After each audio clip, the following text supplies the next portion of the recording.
Yesterday, the Bush administration listed the polar bear as threatened under the Endangered Species Act, saying it was in trouble because of global warming.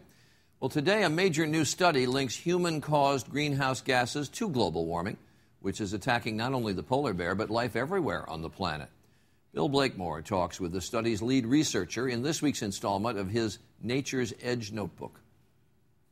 In New York Central Park, we spoke with a NASA scientist who set the polar bear's Arctic plight in the context of what's happening around the world. Cynthia Rosenzweig and colleagues, in a study out today, combine 80 studies of the physical and biological impacts of climate change worldwide, including on the polar bear. There is declines in survivability of the polar bear cubs due in general to declining access to food because of the melting sea ice. The images of vanishing Arctic sea ice the government showed the world yesterday tell that story. Polar bears can hunt seals, their main food, only on the frozen sea surface, which is going fast. Scientists project that before these kids are middle-aged, polar bears may be found only in reserves and in zoos, which psychologically may still satisfy some people. But Rosenzweig's new study makes it clear that global warming is not just about an iconic, magical bear whose home is off at the ends of the earth.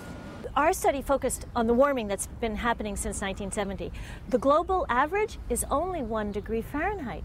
Look at all the changes that we've had just with 1 degree Fahrenheit. They linked human-caused greenhouse emissions to increasing disruptions in farming and forest growth, in freshwater and ocean life, in plants and animals on all continents. The glaciers and the lakes warming and the snowpack melting and declining, and the biological, to give a very broad picture of our warming world, that basically human-caused warming is changing the way the world works. What our study very much does is bring forward concern for the world as we know it. We're concerned about much greater changes with much greater levels of warming.